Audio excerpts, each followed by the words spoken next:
एक हमेशा पेरेंट्स का ड्रीम वो डर रहता है कि मैथ्स नहीं अच्छी हो रही, मैथ्स नहीं अच्छी हो रही। बच्चे भी पर जो है परेशान रहते हैं कि फिजिक्स केमिस्ट्री में नंबर आ रहे हैं या साइंस में नंबर आ रहे हैं, एसएसटी में नंबर आ रहे हैं, मैथ्स में नंबर नहीं आ रहे हैं। क्या लगता है आपको रीजन इसका? क्या क्वांटिटी ऑफ क्वेश्चन डिसाइड करती है आपकी मैथ्स अच्छी होगी या नहीं, या क्वालिटी ऑफ क्वेश्चन डिसाइड करती है कि आपकी मैथ्स अच्छी होगी या नहीं? 2026 का पेपर सर था बेसिक और स्टैंडर्ड। अगर मैं 10th की बात करूं, बेसिक बहुत लेंदी आ गया।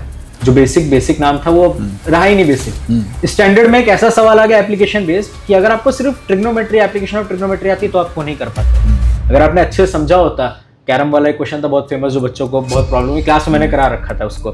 बट अगर आपको उसको अप्रोच नहीं आती, ट्रिग्नोमेट्री आपने इन डेप्थ नहीं पढ़ा, तो आप कर ही नहीं पाओगे वो क्वेश्चन। एक बड़ा स्टैंडर्ड डायलॉग इंडिया का क्या है कि जो मुझे नहीं आता वो सिलेबस के बाहर है ना? इसका शोर जो है वो स्कूल में, कॉलेज में और आजकल पार्लियामेंट में भी मचने लग गया है कि अगर आपने पढ़ाई नहीं करी है और या आपने अच्छे से नहीं सीखा है, कोई क्वेश्चन ऐसा हमारे किसी भी सब्जेक्ट में आ जाता है जिस जो हमने नहीं पढ़ा या हमारे सिलेबस में नहीं था या हमारे टीचर ने नहीं पढ़ाया, कॉलेज स्कूल ने नहीं पढ़ाया, तो हम कह देते हैं कि ये सिलेबस के बाहर है, जबकि ऐसा बहुत कम होता है। बच्चों को इसको साइंटिफिकली या जैसा एग्जामिनर चाहता है या जैसा बोर्ड चाहता है वैसे वो नहीं लिखते, शॉर्टकट के चक्कर में पड़ जाते हैं और वहां पर भी नंबर लूज करते हैं। आपका क्या विचार है? हेलो बच्चों, नमस्कार, आदाब, सत श्री अकाल।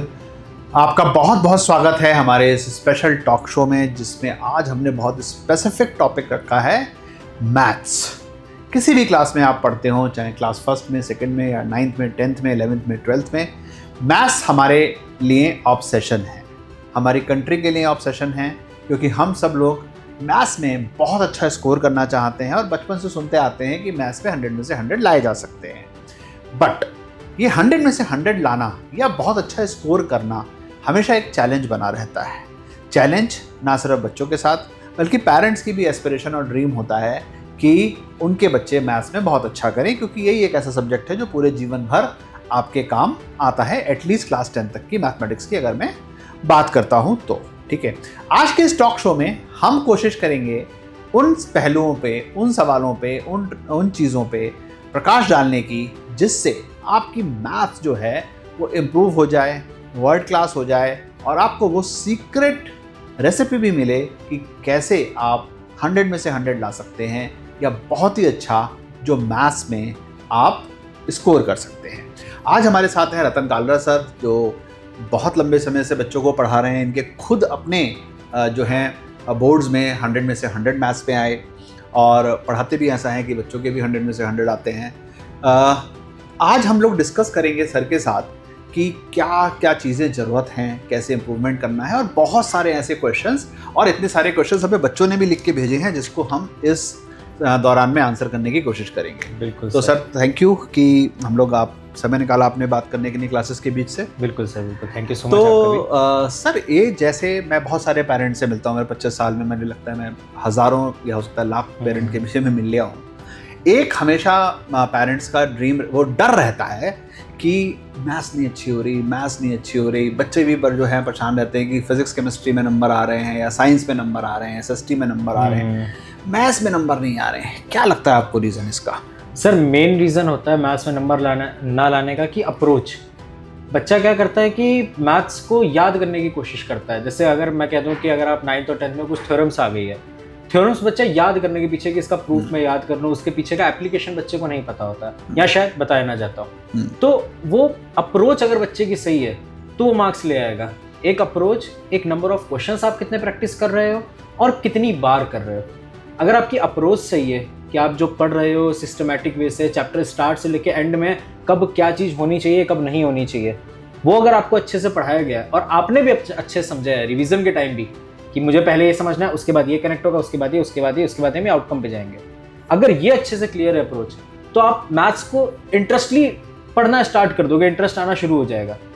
बट अगर दूसरी बात अगर हम करें नंबर ऑफ क्वेश्चंस की, चाहे बच्चा 6th में हो, 7th में हो, 8th में हो, 9th, 10th, 11th, 12th, questions जितने ज़्यादा आप प्रैक्टिस करोगे उतनी ज़्यादा आपका बहुत जो आप सोच रहे होते हो कंसेप्ट नहीं समझ में आया है। बहुत ज़्यादा बच्चों की प्रॉब्लम से रही होती है, मुझे एक कंसेप्ट नहीं समझ में आया। जैसे इंटीग्रेशन में बात कर रहा हूँ, आइलेट वाला कंसेप्ट नहीं समझ आता बच्चों को। मैं क्या कहता हूँ कि तुम क्वेश्चंस प्रैक्टिस कर लो, उससे रिलेटेड 100 क्वेश्चंस कर लो, 101 अपने आप हो जाएगा तुमसे। तो वो क्वेश्चंस अगर अच्छे से हो रखे हैं बच्चे के और अप्रोच अच्छी है तो वो कर लेगा। राइट। तो आपके आंसर से मुझे 2-3 क्वेश्चन और निकल आए मेरे पास, है ना, जो मुझे ध्यान भी आ रहा है कि जो बच्चे पेरेंट्स पूछते रहते हैं। एक, बच्चे खास तौर से अगर मैं कहूँ कि पोस्ट कोविड जो सिचुएशन है पढ़ने की, जब पढ़ाई छूट गई एक्चुअली, और पहले भी वैसे था कि बच्चे बेड पे लेट के मैथ की किताब पढ़ रहे हैं, जैसे कॉमिक पढ़ते हैं या स्टोरी बुक पढ़ते हैं। एक तो ये प्रॉब्लम है। दूसरा है कि नंबर ऑफ क्वेश्चंस की बात आपने करी, तो क्या क्वांटिटी ऑफ क्वेश्चन डिसाइड करती है आपकी मैथ्स अच्छी होगी या नहीं, या क्वालिटी ऑफ क्वेश्चन डिसाइड करती है कि आपकी मैथ्स अच्छी होगी या नहीं? सर दोनों चीज़ें मैटर करती हैं, क्वालिटी भी क्वांटिटी भी। अब मैं अगर एग्जांपल लूँ कोई कंसेप्ट का, तुमने बच्चे ने एक कंसेप्ट से रिलेटेड बहुत सारे सवाल लगा लिए, बट उसका एप्लीकेशन बेस्ड क्वेश्चन अगर आ गया जो कॉम्पिटेंसी बेस्ड लेवल बढ़ रहा है, असर्शन रीजन केस स्टडी में आ गए, फंस जाओगे। सबसे पहले उसमें फंसोगे। 2026 का पेपर सर था बेसिक और स्टैंडर्ड, अगर मैं 10th की बात करूँ, बेसिक बहुत लेंदी आ गया, जो बेसिक नाम था वो रहा ही नहीं बेसिक। स्टैंडर्ड में एक ऐसा सवाल आ गया एप्लीकेशन बेस्ड कि अगर आपको सिर्फ ट्रिग्नोमेट्री, एप्लीकेशन ऑफ ट्रिग्नोमेट्री आती तो आपको नहीं कर पाते।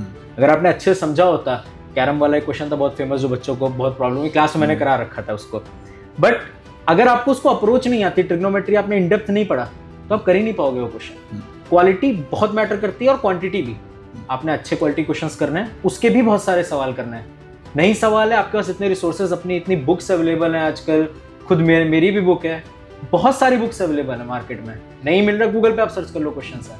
तो अगर नंबर ऑफ क्वेश्चंस आपके नहीं बढ़ेंगे तो आप गलत करोगे, और क्वालिटी ऑल्सो, दोनों बहुत मैटर करती है। तो समझना जो है बहुत इंपॉर्टेंट है, जहाँ पे डेरिवेशंस हैं अगर, है ना, या इन जनरल भी जहाँ पे कॉन्सेप्ट समझाया जाता है किसी भी जगह का, बहुत सारे बच्चे क्या करते हैं, याद करते हैं, है ना। बिल्कुल। और टीचर्स भी मैंने देखा बहुत सारे ऐसा पढ़ाते हैं कि ये फॉर्मूला यहाँ लगेगा, है ना, और उस फॉर्मूले से क्वेश्चन कर लो। वो जैसे ही जरा सी कंडीशन बदली, वो क्वेश्चन नहीं होता है, और बच्चे इवेंचुअली एग्जाम में स्ट्रगल कर रहे होते हैं। और फिर एक बड़ा स्टैंडर्ड डायलॉग इंडिया का क्या है कि जो मुझे नहीं आता वो सिलेबस के बाहर है ना। इसका शोर जो है वो स्कूल में, कॉलेज में, और आजकल पार्लियामेंट में भी मचने लग गया है कि अगर आपने पढ़ाई नहीं करी है और या आपने अच्छे से नहीं सीखा है, कोई क्वेश्चन ऐसा हमारे किसी भी सब्जेक्ट में आ जाता है जो हमने नहीं पढ़ा, या हमारे सिलेबस में नहीं था, या हमारे टीचर ने नहीं पढ़ाया, कॉलेज स्कूल ने नहीं पढ़ाया, तो हम कह देते हैं कि ये सिलेबस के बाहर है, जबकि ऐसा बहुत कम होता है, बहुत कम होता है। बच्चों ने देख ही लिया होगा लास्ट ईयर, हर एग्जाम्स में हम लोग देख रहे हैं। तो पूरा जो एग्जाम का पैटर्न बदल रहा है, और जिस तरीके से एनसीएफ न्यू करिकुलम फ्रेमवर्क आया है, एनईपी 2020 इम्प्लीमेंट हो रहा है, उसमें काफी ज्यादा पेपर की क्वालिटी जो है इंप्रूव होती जा रही है, और लॉजिकल थिंकिंग पर ज्यादा जा रही है। रोड लर्निंग से हम लोग दूर भाग रहे हैं बिल्कुल सारे सब्जेक्ट्स में। एक पॉइंट आपने लिया जो मुझे लगता है कि यहाँ से हमें बहुत सारे पेरेंट्स को क्लियर करना चाहिए, जो कॉमन क्वेश्चन भी रहता है हमेशा, कि बेसिक मैथमेटिक्स और स्टैंडर्ड मैथमेटिक्स में क्या फर्क है, और किस बच्चे को कौन सी मैथ्स को चूज करना चाहिए जब वो 9th क्लास के अंदर एंटर करते हैं। सर बेसिकली पहला सवाल सबसे, अभी भी क्लासेस में बच्चे पूछ रहे हैं सर बेसिक आ गया, स्टैंडर्ड आ गया, मैं क्या करूं। मैं एक बहुत इंपॉर्टेंट बात बताता हूं, अगर आपको आगे मैथ्स ऑप्ट नहीं करनी है या मैथ्स से रिलेटेड फील्ड में नहीं जाना है, सो बेसिक से ऑप्ट कर लो, क्योंकि जिस हिसाब से लेवल आ रहा है, बेसिक का पेपर इजी नहीं आएगा। आप सोचो कि एनसीईआरटी करके आप बेसिक का पेपर दे लो, नहीं करोगे, आपको एनसीईआरटी प्लस करना पड़ेगा। स्टैंडर्ड आपको तब जरूरी है लेने की अगर आपको मैथ्स ऑप्ट करने से, कॉमर्स विद मैथ्स जाना है, आपको पीसीएम लेना है, अगर आपको पीसीएम भी लेनी है तो भी आपको मैथ्स ऑप्ट करनी पड़ेगी। अब स्टैंडर्ड में सर एक एडवांटेज है कि आप स्टैंडर्ड लेके बेसिक ऑप्ट कर सकते हो। जब आप फॉर एग्जांपल अगर आप कंपार्टमेंट एग्जाम दे रहे हो, स्टैंडर्ड के बाद आप बेसिक का दे सकते हो, ओके ठीक है, बट बेसिक के साथ क्या आप स्टैंडर्ड में वापस नहीं जा सकते हो। फिर अगर आपको आगे कोर्स लेना है तो आपको फिर एक एग्जाम देना पड़ेगा, फिर से कंपार्टमेंट का, फिर आप स्टैंडर्ड का देके फिर आप आगे ऑप्ट कर सकते हो। तो बेसिकली आप कह रहे हो कि डाउनग्रेड कर सकते हैं, अपग्रेड नहीं कर सकते हैं। ये पूरा लॉजिक है जो इसके पूरे पीछे डिजाइन किया गया। हाँ, और डिजाइन करने का ये भी मेन रीजन है कि ऑब्वियस है, बच्चा इंटरेस्ट अगर नहीं, आगे डॉक्टर बनना है तो उसको मैथ्स पढ़ाई सेम जाता है, सिलेबस सेम है, सब कुछ सेम है, बस उसमें थिंकिंग लेवल बढ़ जाता है, कॉम्पिटेंसी लेवल बढ़ जाते हैं क्वेश्चंस के, एप्लीकेशन बेस्ड क्वेश्चंस आ जाते हैं। केस स्टडी बेस्ड क्वेश्चन में एक्चुअल में लगता है कि वो केस स्टडी बेस्ड क्वेश्चन है। बेसिक भी एनसीईआरटी से ऊपर आता है। एनसीईआरटी इज नॉट एनफ आजकल, तो मैं ये कहूँगा चाहे आप किसी भी ग्रेड में हो, एनसीईआरटी के अलावा आपको पढ़ना पड़ेगा, नंबर ऑफ क्वेश्चंस बाहर से लगाने पड़ेंगे, अच्छे क्वेश्चंस जिसको कहते हैं। हाँ, देखिए एक लाइफ के एक्सपीरियंस से मैं बता सकता हूँ कि मैं खुद इंजीनियर भी हूँ, एमबी भी मैंने आईएम से किया, पीएचडी भी करी है, कि जो डे टू डे लाइफ में एक चीज़ काम आती है वो 10th तक की मैथ्स होती है। जो आप फर्स्ट क्लास से लेकर 10th क्लास तक मैथ्स पढ़ते हैं वही डे टू डे लाइफ में काम आती है। जो 11th 12th में पढ़ते हैं वो डे टू डे लाइफ में काम नहीं आती है। वो इंजीनियरिंग के अगर आप काम कर रहे हैं, डिजाइनिंग का काम कर रहे हैं, बहुत सारे आप जो काम कर रहे हैं, तब ऑब्वियसली वो सारी मैथ्स आपकी काम आती है। बिल्कुल। पर हाँ, रोजमर्रा की जिंदगी में जिसको हम कह सकते हैं वो मैथ्स जो काम आती है वो 10th तक की ही मैथ्स काम आती है। बिल्कुल। एक और जो अभी नई चीज़ आ रही है और जिसमें बच्चे काफ़ी आई थिंक कंफ्यूज्ड हैं, स्कूल्स भी सही से डिसीजन नहीं ले पा रहे अगर मैं कहूँ तो, क्योंकि मैं हज़ारों स्कूलों के टच में रहता हूँ, कि एडवांस मैथ्स, एडवांस साइंस जो एक नई कहानी क्लास 9th के बच्चों के लिए आई, तो आपसे तो हम पूछेंगे कि एडवांस मैथ्स बच्चों को लेनी चाहिए या नहीं लेनी चाहिए, और ले रहे हैं तो कितना स्ट्रेस या कितना एक्स्ट्रा पढ़ाई करने की रिक्वायरमेंट वहाँ पे बनती है। चलिए इस चीज़ का मैं रिप्लाई करता हूँ आपको। मतलब एडवांस मैथ्स का क्वेश्चन बहुत सारे आ रखे हैं सर, आपसे बहुत लोगों ने पूछा, मेरे से बहुत बच्चों ने पूछ रखा है। मेरा पहला आंसर ये रहेगा कि आपको एडवांस मैथ्स ऑप्ट करनी चाहिए, क्योंकि अगर आप उसमें मार्क्स स्कोर नहीं कर रहे हो, आपके रिजल्ट में नहीं आ रहे हैं। मैंने भी सबको ये बोला कि एडवांस साइंस और एडवांस मैथ्स जरूर लीजिए, क्योंकि उसमें एक लेवल से नीचे है तो रिजल्ट में रिफ्लेक्ट नहीं करेगा। हाँ, रिजल्ट में रिफ्लेक्ट नहीं करेगा। अगर आपके मार्क्स 25 मार्क्स का होगा वो ऑल दो, बट अगर आपके मार्क्स आ जाएगा उसमें, बट अदरवाइज आपके मार्क्स अच्छे नहीं आ रहे हैं तो वो रिजल्ट में नहीं आएगा। और लेने का फायदा क्या है उसको, अगर आप चाहे नीट आप फोकस्ड हो, जे में फोकस कर रहे हो, सीए करना हो, कहीं भी जाना हो, आपका माइंड शार्प हो जाएगा। क्योंकि एडवांस मैथ्स क्लास 9th में ऐसे टॉपिक्स है जो आपके क्लास 11th में है, जैसे रिलेशन फंक्शंस उसमें है, बिल्कुल है, ग्राफ हम लोग पढ़ते ही हैं, चाहे फिजिक्स हो, चाहे केमिस्ट्री हो, चाहे सब बहुत इंपॉर्टेंट है। केमिस्ट्री में इलेक्ट्रोकेमिस्ट्री में जो हम लोग देखते हैं लॉग 10 में कन्वर्ट करना है, वो अभी मैंने पढ़ाया है। एडवांस मैथ्स का कोर्स में हम लोग लेकर आ रहे हैं सर, राइट, बहुत जल्दी। तो वो क्वालिटी वहाँ पे आप अभी से अगर सीख गए, मैं समझ सकता हूँ कि बच्चों को टफ लगेगी, बट अगर आप सीखो तो आप 12th में आओगे, आपको याद आ जाएगा कि मैंने कहीं तो पढ़ा है। तो अगर आपने पढ़ा है तो वो याद आ जाएगा और हिट कर जाएगा। तो टफ जैसी कोई चीज तो मुझे लगता नहीं होती है, मतलब अनलेस आप, मतलब टफ वही चीज है जिसपे आप अपना टाइम इन्वेस्ट नहीं करते या एफर्ट इन्वेस्ट नहीं। बिल्कुल बिल्कुल। तो मेरी आंसर है कि आपको ऑप्ट करनी चाहिए, चाहे मैथ्स करो, साइंस या दोनों करो, बट करनी चाहिए। क्यों? अपनी पर्सनल ग्रोथ के लिए। तो कुछ बच्चों के क्वेश्चंस ले लेते हैं इसमें से। एक क्वेश्चन है मैथ्स के एग्जाम, एनसीईआरटी एग्जाम तक बुक को लेकर, हाँ, कि कितनी इफेक्टिव है, करनी है कि नहीं करनी है, क्या किसी स्पेसिफिक टाइप ऑफ बच्चों को करनी है या सारे बच्चों को करनी है। एनसीईआरटी एग्जाम्पलर की अगर मैं बात करूं सर, अभी तो 9th में तो सिलेबस चेंज हुआ है, राइट। 6 to 9th में भी एनसीईआरटी एग्जाम्पलर सारा ओल्ड सिलेबस पे चल रही, नई पे नहीं है। हाँ। अगर मैं 10th की बात करूं, 10th में एनसीईआरटी एग्जाम्पलर आपको जरूर करनी है। सारे क्वेश्चंस नहीं करने हैं उसके, उसमें भी कुछ क्वेश्चंस ऐसे हैं जो आपके डेली लाइफ से रिलेटेड है, जो कि यूज के नहीं है, बट आपको वो क्वेश्चंस करने हैं जो चैप्टर से रिलेटेड है एंड जिसमें कंसेप्ट लग रहा हो, थोड़े से डिफिकल्ट हो, जो कि मैंने सर उसकी भी बना रखा है कि आपको कौन कौन से क्वेश्चंस एक्चुअल में करने हैं, वो कोर्स अपने पास है, राइट। तो वहां पे क्या है, हमको एनसीईआरटी एग्जाम्पलर करे बिना अगर हम जा रहे हैं तो कोई ना कोई बोर्ड में 38 क्वेश्चंस होते हैं, मैं तुम्हें 36 क्वेश्चन बता दूंगा कि सेम टू सेम वही आएंगे, लास्ट ईयर भी हुआ, इस साल भी यही होगा। 2 क्वेश्चन शायद हो सकता है वहां से आ जाए जो आपने ना पढ़ा हो, राइट। और वो होता कहीं से नहीं कि कहीं से नहीं पढ़ा हमने, वो एनसीईआरटी एग्जाम्पलर होती है, राइट। एनसीईआरटी एग्जाम्पलर का कंसेप्ट है। तो बेसिकली आप ये कह रहे हो कि क्लास 1 से लेके क्लास 9 तक जो है गणित प्रकाश जो नई आ गई, गणित प्रकाश और 9th में मंजरी जो आ गई, उसका अलाइनमेंट अभी एनसीईआरटी एग्जाम्पलर से नहीं हुआ है, क्योंकि वो एग्जाम्पलर जो बनी हुई है वो पुरानी एनसीईआरटी के हिसाब से बनी हुई है। बस क्लास 10th जो बच्चे 2027 में बोर्ड देने जा रहे हैं अब, है ना, और जिनको मुझे लगता है कि अब सीरियस टाइम शुरू हो गया है, बिल्कुल, उन सबको जो है वो एग्जाम्पलर करनी चाहिए। 11th 12th में भी वही है। 11th में भी जो स्कूल में पेपर आता है, टफ आता है, डिफिकल्ट लेवल, वो एनसीईआरटी एग्जाम्पलर से होता है या आर डी शर्मा से। सेम 12th में भी अगर बोर्ड की बात करूं मैं, तो एनसीईआरटी एग्जाम्पलर तो करनी है। एक बच्चों का फेवरेट क्वेश्चन जी, कि सर मैथ्स में 100 में से 100 कैसे लेके आए? मैथ्स में 100 out of 100 कैसे लेकर आए? मेरे भी आए थे सर 100 out of 100। तो वो एक प्रोसेस है। मैं तुमसे कहूँ कि मैं नहीं पढ़ता था, ऐसा कोई आंसर नहीं है। मैं पढ़ता था, बहुत पढ़ता था मैथ्स, मेरा फेवरेट सब्जेक्ट ही मैथ्स और फिजिक्स थे। तो ऐसा नहीं है कि तुम्हारा फेवरेट सब्जेक्ट हो मैथ्स तभी तुम मार्क्स स्कोर कर सकते हो।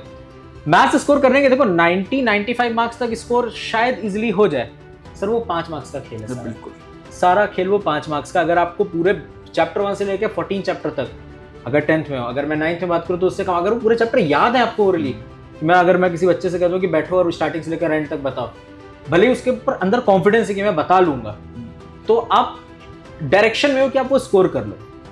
और अगर एक्चुअल में तुम्हारा ड्रीम है, तो मैं एक बात बताता हूँ सर, पेपर जब हम लोग सैम्पल पेपर करते हैं तो यहाँ पर भी मैं बच्चों से बोलता हूँ सैम्पल पेपर आपको पूरा करना है, 80 मार्क्स का नहीं करना है, आपको वहाँ पे 108 मार्क्स का पेपर है। क्योंकि बच्चों का ये बहुत रहता है कि सैम्पल पेपर में जब तक कर रहा था, या जो 10th वाले बच्चे प्री बोर्ड कर रहा था, मेरे नंबर अच्छे आ रहे थे या खराब आ रहे थे, पर बोर्ड में जो आया वो बैलेंस आउट नहीं हुआ, मतलब उसका एक्सपेक्टेशन वहां मीट नहीं हुई।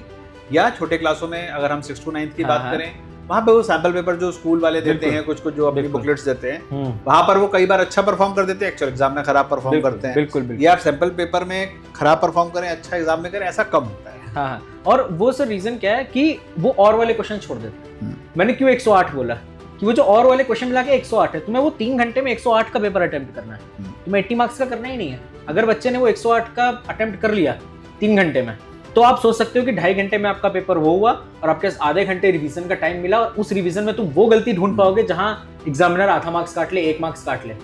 अभी तुम्हारे आधे एक जो बच गए वही तुम्हें 95 से 100 में ले जाएंगे। एंड तुम्हें एनसीईआरटी सबसे पहले करनी होती है, उसके अलावा क्वेश्चंस आप कहीं भी पढ़ रहे हो, वहां के जो क्वेश्चंस होते हैं सर, टीचर करा रहा होता है, टीचर एक्सपीरियंस है, एक्सपीरियंस उसके पास है, एक्सपीरियंस टीचर है, वो जो क्वेश्चन करा रहा है वो जरूर तुम्हें कहीं ना कहीं मिल रहे होंगे, या उससे रिलेटेड या कुछ ना कुछ मिल रहे होते हैं। वो क्वेश्चंस हो गए, और जहां से आप क्वेश्चन प्रैक्टिस कर सको जितनी ज्यादा कर सको, एंड वो चैप्टर्स उठाओ जिसका वेटेज ज्यादा है। ब्लूप्रिंट अपने पास होता है यूनिट वाइज, चैप्टर वाइज, उस चैप्टर से उठाओ ज्यादा आपको क्वेश्चंस करने, जिसमें अगर आप वेटेज ज्यादा है तो वो कर लो, उसमें आप सिक्योर हो गए। फिर आप आगे उस पर चलते रहो, नीचे हुए तो आराम से आपको राइटिंग, रिप्रेजेंटेशन स्किल्स, जिसकी बहुत बात मुझे तो लगता है सर कि जब हम स्कूल के पेपर लिख रहे होते हैं, किसी भी क्लास के हो, रिस्पेक्टिव ऑफ क्लास, जो एक प्रोसेस है आंसर लिखने का, मतलब जिसके अंदर स्टेप्स हैं, फॉर्मूला है, फाइनल आंसर है ना, जो भी बहुत इंपॉर्टेंट पार्ट्स होते हैं, या मान लीजिए कहीं पर डायग्राम्स भी पॉसिबल हैं कि सर्कल बनाना है, ट्रायंगल बनाना है, जो भी है। बच्चों को इसको साइंटिफिकली या जैसा एग्जामिनर चाहता है या जैसा बोर्ड चाहता है वैसे वो नहीं लिखते, शॉर्टकट के चक्कर में पड़ जाते हैं और वहां पर भी नंबर लूज करते हैं। आपका क्या विचार है इसमें? सर वो है ना, हमारे टाइम पे बचपन में एक ऐड आता था 5 marks extra for good hand writing. हाँ, तो वो ऐसा ही है, वो उनका मतलब था हैंड राइटिंग नहीं, स्टेप मार्किंग। स्टेप मार्किंग, आपको स्टेप मार्किंग होती है बोर्ड्स में, आपने स्टेप्स अच्छे से लिखी है, शॉर्ट फॉर्म में वो आपने ऊपर थ्योरम यूज करी, नीचे कॉमा लगा दिया, डबल इन्वर्टेड कॉमा में तुमने कह दिया कि ऊपर का नीचे, मार्क्स कट जाएंगे। आपको पूरा लिखना है, टाइम इन्वेस्ट करना है, कहीं इन्वेस्टमेंट है ये तुम्हारी, बोर्ड का एग्जाम देने जा रहे हैं, कोई भी आप एग्जाम देने जा रहे हो, दैट इज योर इन्वेस्टमेंट। वो 3 आवर्स की सिटिंग आवर्स जो आपका है 3 आवर्स का, वो आपका इन्वेस्टमेंट है। वहाँ आपको इतने आराम से पेपर करना है, एक एक चीज बिल्कुल मिस नहीं करनी है, एंड सबसे इंपॉर्टेंट चीज सेक्शन वाइज करना। क्वेश्चन वाइज हो सकता है आप ना करो, जैसे सेक्शन ई उठाए सबसे पहले, 3 क्वेश्चन है, 2 क्वेश्चन हैं, उसमें आप जम्बल्ड कर लो, बट सेक्शन ई के बाद अगर आप कर रहे हो तो अगला सेक्शन ही स्टार्ट करो। सेक्शन ई का पहला क्वेश्चन करा, सेक्शन ए का दूसरा, हैप्पैज़ार्ड बेसिकली नहीं करना है, इससे एग्जामिनर कंफ्यूज हो जाएगा। और मेरी बात मानोगे, section A B C D E में से ही जाओ, वो सबसे अच्छा रहता है, एंड वही उतनी ही प्रैक्टिस तुम्हें करनी है। 10 सैंपल पेपर लगाओ और तुम्हारे भी आ जाएंगे 100 मार्क्स, जैसे मेरे आए थे। बिल्कुल बिल्कुल। और मतलब रॉकेट साइंस तो है नहीं है, रॉकेट बच्चों के आ ही रहे हैं, बहुत सारे बच्चों के, और आजकल के तो ज़माने में सोशल साइंस जैसे सब्जेक्ट में भी 100 में से 100 आ रहे हैं, ठीक है। तो ऑब्वियस सी बात है कि जो प्रोसेस है लिखने का, स्टेप मार्किंग का या फैक्ट्स लिखने का, इंपॉर्टेंट पॉइंट लिखने का, कीवर्ड्स लिखने का, वो बच्चे अगर अच्छे से इसको इनकलकेट कर लें अपने डे टू डे प्रैक्टिस में, तो नंबर आ सकते हैं। बेसिकली बहुत ज़्यादा पढ़ना से नंबर बहुत ज़्यादा आएंगे ऐसा कोई रिलेशन नहीं है। साइंटिफिकली पढ़ने से, सही पढ़ने से नंबर ज़्यादा आएंगे, ये बहुत इंपॉर्टेंट है। ये मुझे लगता है हर पेरेंट और बच्चों को दोनों को समझने की ज़रूरत है। कोई कहे कि यार 12 घंटे दिन में पढ़ने से नंबर आते हैं, 12 घंटे क्या पढ़ा है उस पर ज़्यादा इंपॉर्टेंट है कि उसमें से कितना पढ़ा है, क्या पढ़ा है, वो बहुत इंपॉर्टेंट। बहुत सारे पेरेंट फैसिनेटेड है, मेरा बच्चा सुबह 3 बजे उठता है, ठीक है, तो भाई कितनी देर पढ़ता है, तो 5 बजे फिर सो जाता है, ठीक है। तो मतलब वो एक ऐसे जो फिगर्स है ना, जो हम पेरेंट जिन चीज़ों से खुश होते हैं, मुझे लगता है उससे बेटर है कि आउटकम समझने की जरूरत है। बिल्कुल। और क्वालिटी क्या, वो उस जो भी 2 घंटे भी अगर पढ़ रहा है तो क्या क्वालिटी की चीज़ पढ़ ले या किस तरीके से वो पढ़ ले जिससे उसके मार्क्स को मैक्सिमाइज किया जा सके। मैं जैसे बोलता हूँ लाइफ में ना प्रोसेस ओरिएंटेड बनो। बिल्कुल, प्रोसेस अगर आपका सही है तो रिजल्ट अपने आप आ जाएगा। रिजल्ट अपने आप आ जाएगा, वो आ जाएगा। हम जब कभी भी उसको शॉर्टकट लेने की कोशिश करते हैं वहाँ पर, मतलब जैसे खास तौर से मैथ्स और साइंस की हम बात करें तो हम लोग के टाइम पे तो कहते थे कि जितने कागज काले करोगे उतने अच्छे नंबर आएंगे, मतलब बेसिकली लिखोगे नहीं तो नहीं आएंगे, है ना। अब लोग डिजिटल एरा में क्या हो गया है कि पढ़ने की बजाय यूट्यूब वीडियो चले जाएंगे और बैकलॉग कैसे क्लियर करें उसके लिए 10 वीडियो इस बात के देख लेंगे कि बैकलॉग कैसे क्लियर, उसमें टाइम वेस्ट हुआ, वहाँ भी बैकलॉग क्रिएट हो गया, उसमें और बैकलॉग क्रिएट हो गया। तो ये जो है बड़े मजेदार सी चीजें जो हैं आजकल होती हैं। सर एक वीडियो तो मैंने भी देखी थी, मतलब लोग ये भी देखते हैं एग्जाम से एक दिन पहले सर्च, तुक्का कैसे मारे, तुक्का स्ट्रेटेजी, MCQ क्वेश्चंस वगैरह में, तो ये काम नहीं आती है। ये काम नहीं करेगी आपकी बिल्कुल भी। चारों ऑप्शन जो डिजाइन किए जाते हैं वो किसी ना किसी मिस्टेक पे डिजाइन किए जाते हैं, तो आप एक तरीके की मिस्टेक करोगे, एक आंसर आएगा ही आएगा। तो नॉर्मल जो अच्छा एग्जाम का जो पेपर होता है वो हमेशा जो मल्टीपल चॉइस क्वेश्चंस के अंदर जो ऑप्शन होते हैं चारों सही दिखेंगे, वो चारों सही दिखेंगे आपको, और किसी ना किसी एक बेसिक मिस्टेक के ऊपर वो बेस्ड होंगे, जैसे कि आप ये गलती करोगे तो ये आंसर आएगा, ये गलती करोगे तो ये आंसर आएगा, तो आप किसी न किसी ट्रैप में फंस सकते हो। तो सर एक फाइनल क्वेश्चन लेते हैं और उसके बाद मैं आपसे एक और चीज़ पूछता हूँ। सर जैसे एक बच्चे ने ये पूछा है कि पैटर्न को कैसे क्रैक करें या पैटर्न को कैसे गैस करें कि अगले साल जो क्वेश्चन आएगा, मतलब 2027 के बोर्ड की बात करना चाह रहा होगा ये बच्चा या अपने स्कूल के फाइनल एग्जाम की बात करना चाह रहा होगा। सर लास्ट ईयर क्या हुआ या पिछले 3-4-5 साल से जब भी चल रहा है, चाहे वो 10th का एग्जाम हो 12th का एग्जाम हो, मेरा सर टेबल है जहाँ पे मैं मतलब पूरा बनाता हूँ कंटेंट वगैरह रूम पे, वहाँ पे मैं पेपर्स रख देता हूँ सर, इस साल के, वो भी स्टैंडर्ड। 10th की अगर बात करूँ तो स्टैंडर्ड, 12th में तो कोई ऐसा कुछ कॉन्सेप्ट है नहीं। स्कूल में भी बताता हूँ, अभी स्कूल में कैसे कर सकते हो, अभी बोर्ड की बात करते हैं, स्कूल का भी मैं बताऊंगा, वो तो बहुत ही ईजी है स्कूल वाला गेस करना पेपर। रख लिए, इस साल आया आ जाएगा इस साल। ये दो ऐसे आए हैं कि क्वेश्चन लेवल बढ़ रहा है अपना, और PYQ सिर्फ 5 साल, उससे ज़्यादा नहीं, 5 साल के सारे पेपर सारे सेट के मैंने रखे। इसमें ये कॉमन है, ये क्वेश्चन आ जाएगा अगले साल, इसमें ये कॉमन है, ये आ जाएगा अगले साल। इस बार भी सर क्या हुआ था, लाइव में गया था यूट्यूब पे, पेपर आने के बाद उस लाइव पे मैंने दिखाया कि तुम्हें ये क्वेश्चन मैंने कराया था और ये तुम्हें पेपर में दिखा, और आज तक वो पेपर में आया नहीं है सवाल। वो पैटर्न से समझ में आया कि देखो लेवल ये बढ़ रहा है तो अगले साल ये आएगा। ये 10th और 12th का गेस करने का तरीका है, और पैटर्न अगर आपको गेस करना हो तो इसमें भी कोई सच में कोई रॉकेट साइंस नहीं है, एक्सपीरियंस मैटर करता है। और अगर तुम्हारा कभी कभी इंट्यूशन होता है सर, जब मैं 10th का पेपर देने गया था, इतने क्वेश्चंस के लिए मुझे समझ में आ गया था ये इस टाइप का क्वेश्चन आ सकता है अपस्ट्रीम डाउनस्ट्रीम का, तो आ गया था। क्योंकि कॉन्सेप्ट रिपीट होता है, क्वेश्चन रिपीट हो या ना हो, हाँ कंसेप्ट रिपीट हो जाएगा। अब अपस्ट्रीम डाउनस्ट्रीम आ रहा है बहुत टाइम से, आएगा अगले साल। आप अगर क्वेश्चन उठा लो, क्वाड्रेटिक इक्वेशन के नेचर ऑफ रूट्स के क्वेश्चन आ रहे हैं, आएंगे अगले साल। आइलेट से रिलेटेड क्वेश्चन आ रहे हैं इंटीग्रेशन के, अगले साल तुम्हारे आ जाएंगे। अब अगर स्कूल की मैं बात करूँ, स्कूल का सबसे आसान तरीका है अपने सीनियर्स जाके पेपर से, राइट, 2-3 साल 4 साल के पेपर। और छोटे क्लासों में मुझे लगता है लाइब्रेरी में के अंदर तो पुराने पेपर रखे ही होते हैं, हाफ ईयरली फाइनल सबके, हाफ ईयरली आने वाले हैं सबके, या 10th वालों के और 2-3 महीने के बाद प्री बोर्ड आ जाएंगे, या 12th वालों के भी प्री बोर्ड आ जाएंगे, तो लाइब्रेरी के अंदर तो पेपर होते ही हैं। आप वहां से बिल्कुल लेके अपनी साइकोलॉजी को खुद सेट कर सकते हो बिल्कुल कि आपके पास किस तरीके का पेपर आने वाला है, कौन से कॉन्सेप्ट्स इंपॉर्टेंट है, सबसे इंपॉर्टेंट ये है। तो अगर हम इसको कंक्लूड करें अपनी अभी बातों को, तो एक तो इम्पॉर्टेंट बात हुई कि यार मैथ्स पढ़नी नहीं होती, मैथ्स लिखनी होती है, प्रैक्टिस करनी होती है, उसको लेट के नहीं पढ़ सकते, उसको खाली स्क्रीन पे नहीं देख सकते, साथ में हमें पेन भी चलाना पड़ेगा। दूसरी बात हो गई कि क्वालिटी और क्वांटिटी ऑफ क्वेश्चन दोनों हमें फोकस करना है, उसका राइट बैलेंस बनाना है, जिससे कि हर तरीके का कॉन्सेप्ट जो है हमारा क्लियर हो जाए। तीसरी बात है, डरने से काम नहीं चलता है, टफ नहीं है मैथ्स, एक प्रोसेस ओरिएंटेड सब्जेक्ट है बिल्कुल, जिसके अंदर आपको कॉन्सेप्ट को समझना है, डेरिवेशन को समझना है और उसके ऊपर बेस्ड क्वेश्चंस को करना है। 100 में से 100 मार्क्स लाने के लिए सिर्फ जो 5 से 10 मार्क्स हैं लास्ट के, मतलब 90 to 95 काफ़ी लोगों के आ जाते हैं, उसके लिए जो है आपका को मेटिकुलसली क्वेश्चन को आंसर करना है, उसमें कोई गलती ना हो, कोई स्टेप ना छूटे, जैसा बोर्ड या अथॉरिटी स्कूल की चाहती है उसी फॉर्मेट में आप आंसर को लिखें और अपने सारे स्टेप्स को प्रॉपरली फॉलो करें। डेरिवेशन है कहीं पे या फिगर बनानी है, जो भी है उन सारी चीज़ों को मार्किंग स्कीम के हिसाब से पूरी तरीके से ओबे करें। स्टैंडर्ड मैथ्स और बेसिक मैथ्स की हम लोगों ने बात करी, तो बेसिक मैथ्स उन लोगों के लिए जिनको आगे नहीं मैथ्स पढ़नी है, और स्टैंडर्ड मैथ्स उनके लिए जिनको आगे मैथ्स पढ़नी है। और एडवांस मैथ्स के क्लास 9th के बच्चों के लिए कि यार ले लेनी चाहिए, कोई फ़र्क नहीं पड़ रहा, 10-5 मिनट कम आप जो है इंस्टाग्राम चला लोगे, है ना, तो उससे बेटर है कि एडवांस मैथ्स और साइंस हम लोग बहुत कुछ सीख जाता है, बहुत कुछ सीख जाते हैं इसी बहाने। और 10th तक की मैथ्स तो मुझे लगता है कि अमेजिंग चीज़ है, इसको हर व्यक्ति को बिल्कुल अच्छे से पढ़ना चाहिए। सर जो बच्चे अभी हैं, एग्ज़ाम का फोमो शुरू हो जाए लगा है, अगस्त का फर्स्ट वीक चल रहा है, सितंबर में बहुत सारे स्कूलों के हाफ ईयरली होंगे, फेब में बोर्ड वालों के बोर्ड हो जाएंगे, बोर्ड वालों के अक्टूबर नवंबर दिसंबर से प्री बोर्ड शुरू हो जाएंगे, जो हमारे बाकी बच्चे हैं उनके फेब या मार्च में फाइनल हो जाएंगे। ये बच्चे आपके थ्रू कैसे बेनिफिट कर सकते हैं कि मैथ्स में ये 100 टारगेट करें, 100 अगर नहीं भी आ पाए मान लीजिए किसी गलती की वजह से, तो एटलीस्ट सबके 90% प्लस तो आ ही जाए।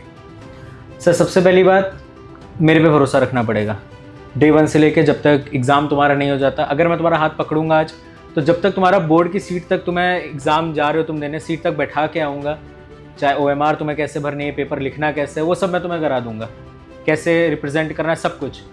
बच्चों के लिए सर एक करते हैं, कोर्स एक निकाल देते हैं सिर्फ मैथ्स का, जिसमें सिर्फ मैथ्स का बेसिक से लेके उसके रिक्वायर्ड लेवल से ज़्यादा तक उसको इतना करा देंगे कि बच्चा जब एग्जाम में बैठे तो उसको वही क्वेश्चन मिले जो मैंने करा रखे हैं। Okay. हर चैप्टर से 150 सवाल से ज़्यादा 150 प्लस क्वेश्चंस उसको मिल रहे होंगे, रेगुलर टेस्ट उसके लिए कर देंगे, बिकॉज अभी टाइम नहीं है अपने पास, वो मिड टर्म्स आ गए, मिड टर्म्स से पहले उसको इतने क्वेश्चंस करा देंगे उसके जो चैप्टर आ रहे होंगे उनमें से कि बच्चा जब बैठे तो उसको वही सवाल मिले। क्लासेस जब हो तो तुम बैठ के रील्स ना देख रहे हो, प्रॉक्टरिंग है ही अपने पास कि बच्चा देख रहा था, पता चल जाता है कि फोकस उसका वहाँ पे नहीं है, पूरा प्लेटफॉर्म AI इनेबल्ड है। प्रॉक्टरिंग नहीं हो रही, प्रॉक्टरिंग होगी पता चल जाएगा कि तुमने करा है कि नहीं करा है, पेपर दे रहे हो नहीं दे रहे हो, सब कुछ। तो एक कोर्स निकालते हैं बच्चों के लिए जिसमें डे 1 से लेकर के एंड तक, चैप्टर 1 से लेकर एंड तक अच्छे से लाइव क्लास के थ्रू इंटरेक्शन के साथ बच्चों को अच्छे से पढ़ा के, टू वे इंटरेक्शन के साथ कि बच्चा भी बोल सके, कोई डाउट हो। खुलता नहीं कभी कभी बच्चा, क्यों नहीं खुल पाता है, रीजन बिहाइंड दैट क्यों, पूछे कैसे। सर ऑनलाइन में क्या है ना, आप ऑफलाइन में सबके होते हैं, ऑनलाइन में किसी के नहीं होते, अपने होते हैं। तो ऑनलाइन में आप पूछ सकते हो, तुम्हें फर्क नहीं पड़ रहा होगा कि साथ में कौन क्या सोचेगा, अनम्यूट करके पूछ लिया। हम लोग के पास तो हम लोग तो 10 बार ही पूछते हैं बच्चों से। तो अब मैथ्स से अगर डर अभी भी है, स्टार्ट ही नहीं करा है या स्टार्ट कर लिया समझ नहीं आ रहा कैसे करें, मैं तुम्हारे साथ अपनी परफॉर्मेंस को लिफ्ट करना चाहते हैं, अपनी परफॉर्मेंस को अपलिफ्ट करना चाहते हैं तो मैं हूं तुम्हारे साथ, बच्चों के साथ हूं। स्टार्ट करते हैं इसको एग्जाम। और इसमें मुझे लगता है एक और बेनिफिट ये है कि ये बच्चे जो क्लास हो गई, हम लोग डाउट सेशन भी आप लोग कराते हो, ठीक है, बहुत सारी चीज़ें करते हैं, मॉक वॉक जो हैं, उसके अलावा भी पूरी रात पूरा दिन कभी भी डाउट पूछना है तो जो हमारा AI चैटबॉट है नवी, उसके थ्रू भी आप अपने डाउट्स किसी भी फॉर्म में पूछ सकते हैं। तो 24/7 उनके साथ किसी भी लैंग्वेज में पूछ सकते हैं, और किसी भी लैंग्वेज में पूछ सकते हैं, हिंदी, इंग्लिश, बंगाली, मराठी, कन्नड़, किसी में भी, पंजाबी में बिल्कुल पूछिए सर के साथ। तो जो नवी AI चैटबॉट है हमारा, वो फुल्ली इनेबल्ड है, हमारे कंटेंट पे ट्रेंड है, जिसके थ्रू आप 24/7 किसी भी लैंग्वेज में, किसी भी फॉर्मेट में आप अपने डाउट्स को क्लियर कर सकते हैं। तो सर मुझे लगता है हमने काफ़ी सारे क्वेश्चन बच्चों के तो ले लिए हैं, इंपॉर्टेंट जितने भी थे। तो थैंक यू। मुझे लगता है कि आप अगर बच्चे और पेरेंट जो इस शो को देख रहे हैं, जो बातें हम लोगों ने भी डिस्कस करी क्रिस्प कॉन्वर्सेशन के अंदर, उस पॉइंट्स को आप अगर अपनी लाइफ में इनकलकेट करेंगे, फॉलो करेंगे, तो आपका जो परफॉर्मेंस है वो बिल्कुल अपलिफ्ट होगा ही होगा। देखिए, जो बच्चे 100 में से 100 लाते हैं, 95% प्लस टोटल में लेके आते हैं, जो रैंक 1 आते हैं, रैंक 2 आते हैं, रैंक 3 आते हैं, जो भी आते हैं, ठीक है, जिसकी जैसी एस्पिरेशन, वो कोई अनोखे नहीं होते हैं, वो कोई बिरला नहीं होते हैं, ठीक है, वो सब नॉर्मल होते हैं। वो एक प्रोसेस को फॉलो करते हैं, शॉर्टकट्स को लाइफ में नहीं लेते हैं, डिस्ट्रैक्शन से थोड़ा सा दूर रहते हैं और अपनी प्रोडक्टिविटी को बढ़ाते हैं। सिर्फ यही मुझे लगता है लाइफ में सक्सेस के लिए बहुत इंपॉर्टेंट है। मैथ्स में एक ही मंत्र है, क्वालिटी एंड क्वांटिटी। क्वेश्चंस लगाओ बहुत सारे, बस जहाँ डाउट लगे हम लोग तो बैठेंगे आपके लिए। तो बहुत बहुत धन्यवाद सर आपका कि आप ने क्लासों के बीच में से समय निकाला और बच्चों के लिए हम लोगों ने बात करी। आप सब भी ऐसे ही और बहुत सारे सब्जेक्ट्स के लिए उनके की इंग्रेडिएंट्स जानने के लिए कि कैसे सक्सेस मिलती है, जो सीक्रेट रेसिपी होती है, उसके लिए हमारे साथ जुड़े रहिए। हमारे चैनल को लाइक करिए, सब्सक्राइब करिए और अपनी एकेडमिक जर्नी को अपलिफ्ट करिए।